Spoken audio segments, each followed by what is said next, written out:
got a fast car, and I want a ticket to anywhere. Maybe we can make a deal.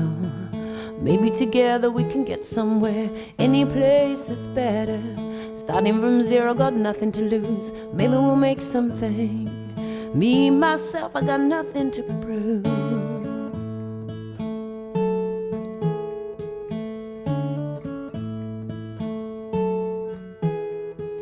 You got a fast car, and I got a plan to get us out of here. I've been working at the convenience store, managed to save just a little bit of money. We won't have to drive too far, just cross the border and into the city. You and I can both get jobs and finally see what it means to be living.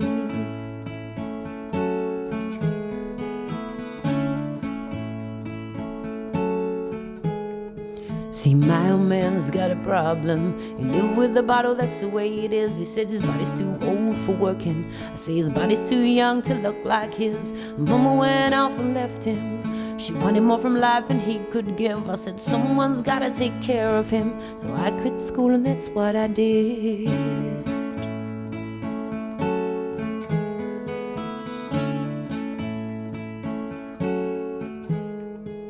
You got a fast car.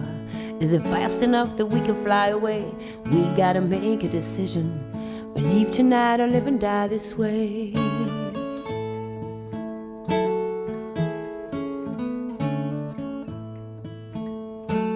So I remember when we were driving in your car. Streets so fast it was like I was drunk. City lights lay out before us, and your arm felt nice wrapped around my shoulders. And I had a feeling that I belong. I had a feeling I could be someone, be someone, be someone.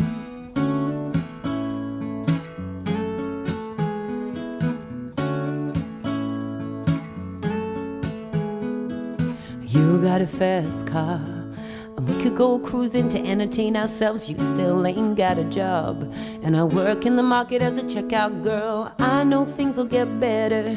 You'll find work and I'll get promoted. We'll move out of the shelter, buy a big house and live in the suburbs.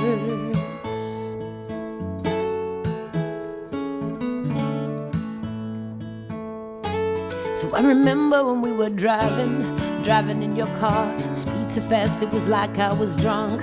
City lights lay out before me, and your arms felt nice wrapped around my shoulders. And I had a feeling that I belong. I had a feeling I could be someone, be someone, be someone.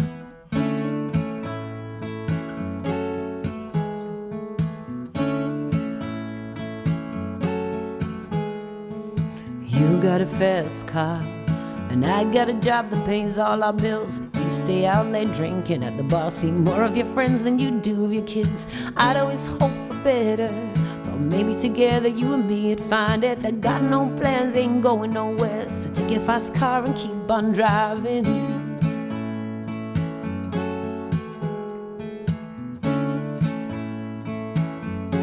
So I remember when we were driving in your car.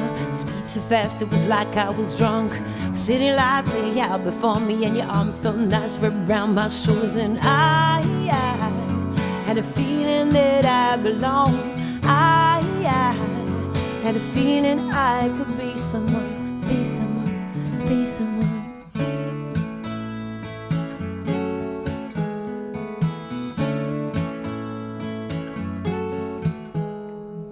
You got a fast car. Is it fast enough so you can fly away? You gotta make a decision. Leave tonight or live and die this way.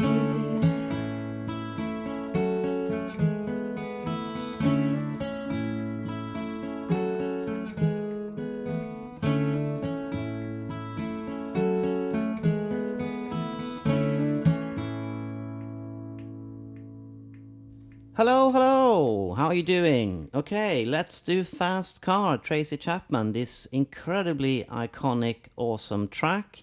We have come out of doing Babylon by David Gray. Similar concept there with the major 7 to major kind of lick, although this is more well written, I have to say. This is mean, how many notes do you need to hear before you realize that, oh, that's Fast Car? It's just so iconic, and it's such a fantastic song. The lyrics are ridiculously good.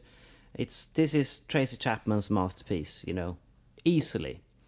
So what we're going to do here is we are going to play what she did, kind of. Obviously, on the recording you got drums and bass and keyboards and stuff, and there's actually 2 guitars. We'll get to that in a second.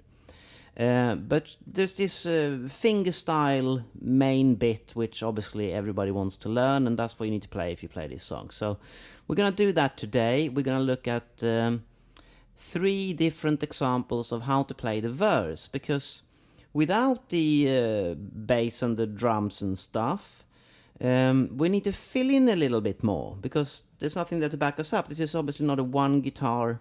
The original is not just one guitar, right? So when we play it just on our own, or even with the second guitar, we probably need to play a little bit more than what she did. And also for the chorus, what do you do then? You can't like switch to pick, because how do you do that?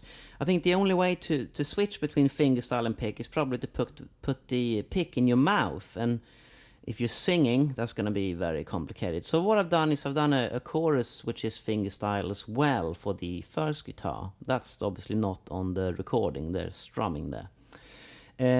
But let's not worry about that today. We're doing just the verse now. And before we get to the 3 examples, I actually want to show you what the original has, just so you can kind of get your head around why we're varying it. So on the original recording, you got that main fingerstyle bit, which is, there's a few different ways to play it, or she varies it in a few different ways. This is the main thing here. So we got capo on fret 2, we play a C here, that means it's a D, right? But we think C, so we think C to G, but that's a G5 because there's no third. And then here, A minor shaped E minor. But it's so high up the neck, it's easy to think that's an F sharp minor, because that's what it actually is. But I think it's better to try to think of it as a E minor here, even though it's a bit weird, isn't it? So it goes up there, and then it goes to a D, and then that note there. So that makes it actually, because this is a D, right, and an A shape, that's a third, and that's the 4th. So it's a weird thing there, isn't it? Because usually if you have the 4th, you don't have the 3rd, so you call it a sus4. But if you do have the 3rd, you call it an add4. So if we start from the top here again, it's C major 7, C major, C major 7, G5, E minor, and then D, and that's the add 4. So the first one is just, and sometimes she plays this. Same thing, right? And then, so a note there as well. So not just, but a note there. And that's the minor 3rd of the E minor, right? So that doesn't change the chord. And then, same as before. And then sometimes she does this. So 2 notes there. Minor 3rd, but octave. And then there, at add 4 is straight away. So 3 different ways there that she does. Here's the first one.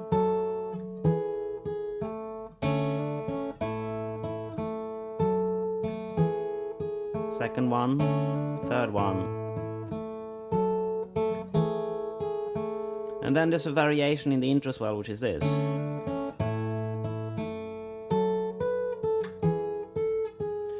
Going back to the riff after that is actually the most difficult thing of the whole song, because you kind of, it's really stressed there.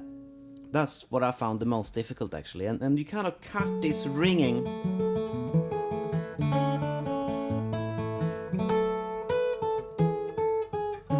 It kind of stops the ringing there of the strings, and it kind of loses its momentum a little bit. So practice that bit on a loop. We got an example for that later on.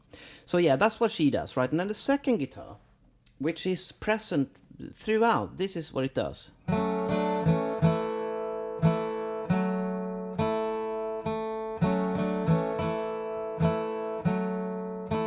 Just that.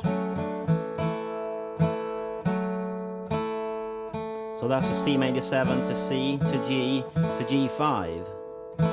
And then E minor, right? And that's your D sus add 4, not sus 4. Actually, here it is a sus 4 because there's no third. But you know, with that note it becomes an add 4. So that's what's actually on the recording. And then for the chorus, the drums and everything takes over. So what the strumming is, you know, does it really matter? Because it's the drums are too big there. So let's work on the chorus next time. We'll worry about that then.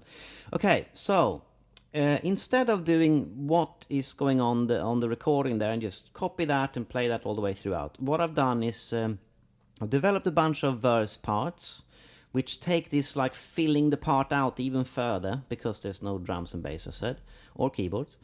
And then the second guitar, I'm actually going to remove the capo, so we're not going to play this.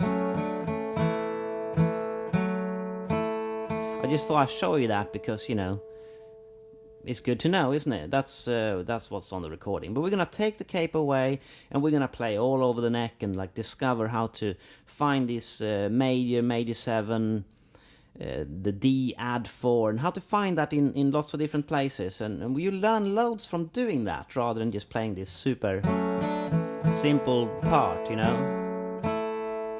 It gets a bit boring after a while to play it. So I thought it's better to explore the neck, get something from that, and I've taken that quite far. Anyway, let's look at example 1 then of what we're going to practice here today to learn this, how to play this verse in a good way. So here's example 1, the first 2 bars. So you notice there I'm not playing